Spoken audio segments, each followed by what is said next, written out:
In late 1917, the ancient city of Jerusalem had not fallen to a foreign army in nearly 7 centuries. Most believed it never would again. They were wrong.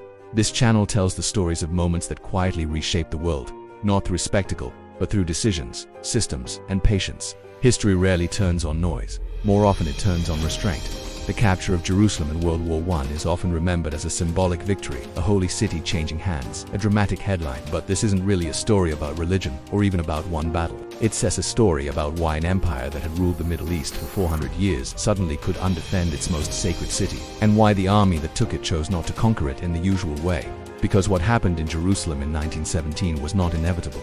In fact, it almost didn't happen at all. For most of the war, the Middle Eastern front was considered secondary. The real struggle was in the trenches of Europe. Millions fought and died there, while the deserts to the south seemed distant, static, and unimportant. Yet empires depend on geography as much as armies. Control of the eastern Mediterranean meant control of trade routes, oil access, and imperial prestige. The Suez Canal, the lifeline of the United Kingdom's global network, lay dangerously close to Ottoman territory. The Ottoman Empire had entered the war on the side of Germany, hoping to reclaim lost influence. Its leaders believed striking British positions in Egypt could destabilize the empire's hold on the region. But desert warfare punishes optimism. Early Ottoman offensives toward the canal failed. Supply lines stretched thin across barren land. Water was scarce. Disease was constant. And modern industrial warfare required more logistics than the empire could sustain. The British response wasn't dramatic. It was methodical. Railways were extended across the Sinai. Pipelines carried water where none existed. Ports were upgraded. What looked like empty desert became a carefully engineered military corridor. By 1917, British forces were no longer defending Egypt. They were preparing to invade Ottoman Palestine. Still, progress was slow. 2 direct assaults on Gaza ended in failure. Ottoman defenses held firm, anchored by trenches, artillery, and high ground. Casualties mounted. Morale dipped. London grew impatient. A new commander was appointed, Edmund Allenby. Allenby didn't promise a miracle, he promised organization. He reorganized command structures, improved intelligence gathering, and coordinated infantry, cavalry, and air reconnaissance in ways the campaign had not previously achieved. Most importantly, he stopped thinking in terms of a single breakthrough. Instead, he looked for imbalance. Ottoman defenses around Gaza were strong because they had to be. But further inland, toward the town of Beersheba, the line was thinner. The water sources there were vital. If captured quickly, they could support a deeper advance before Ottoman forces could react. The plan required speed, deception, and precise timing.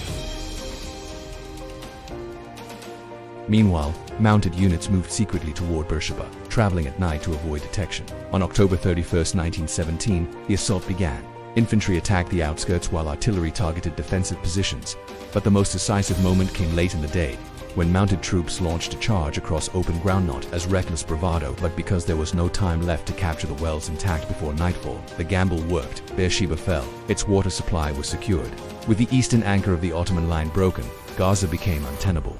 Ottoman forces withdrew to avoid encirclement. What had been a static front for months suddenly collapsed into motion.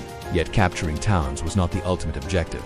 Jerusalem lay in the hills ahead, a city of immense political and cultural significance to Muslims, Christians, and Jews alike. Any damage to its holy sites could provoke global outrage. Allenby understood this. So did the Ottoman commanders. Both sides faced a dilemma: defend the city at all costs and risk its destruction, or withdraw and surrender, a symbol of centuries of rule. As British forces advanced through the Judean hills, winter rains turned roads into mud. Supply wagons struggled. Artillery movement slowed. Ottoman rearguards fought delaying actions, using the terrain to their advantage. The campaign became a test of endurance rather than speed. Inside Jerusalem, Ottoman authorities prepared for evacuation. Civil administration broke down. Food shortages worsened. Panic spread among residents uncertain what a new occupying power would bring. On December 9, 1917, the city formally surrendered, not to a general, but to 2 British sergeants who happened to be nearest when the Ottoman mayor approached with a white flag. It was an almost anticlimactic moment for a city of such weight. 2 days later, Allenby entered Jerusalem. He did not ride a horse. He did not stage a triumphant parade. He dismounted at the city gates and walked. This was not theatrical humility. It was calculated symbolism. He intended to present the British as custodians, not conquerors, a stark contrast to the image of invading armies throughout history. Military rule was established quickly to prevent looting and reprisals. Religious sites were placed under protection.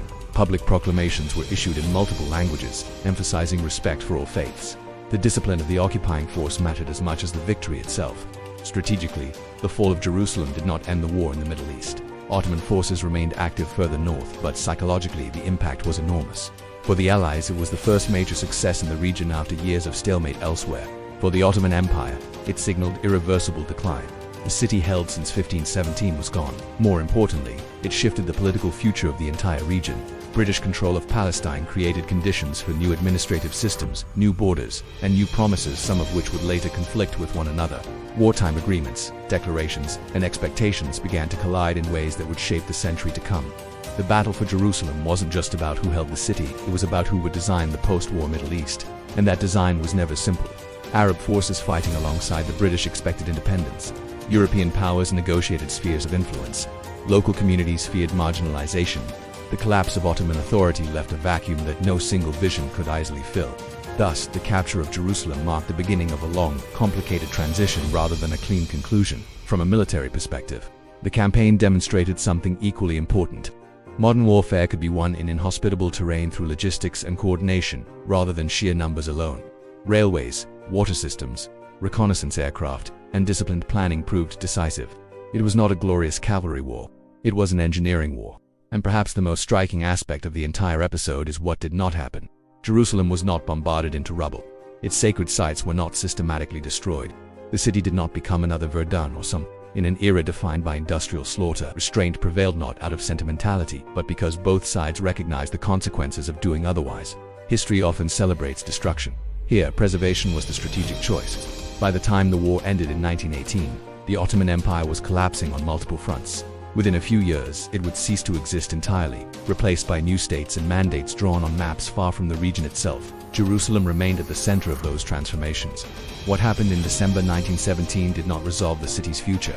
It ensured that its future would be contested. Because once a symbol changes hands, it rarely stops carrying meaning.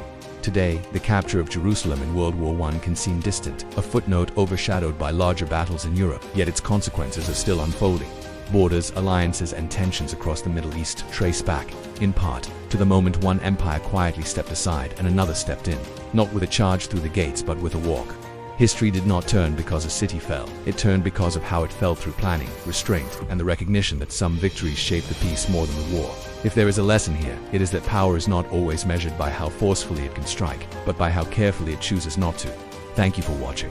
If there is another moment in history you believe changed the world in ways most people overlook, share it in the comments. And if you value calm, deeply researched stories told without noise, consider subscribing so you don't miss the next one.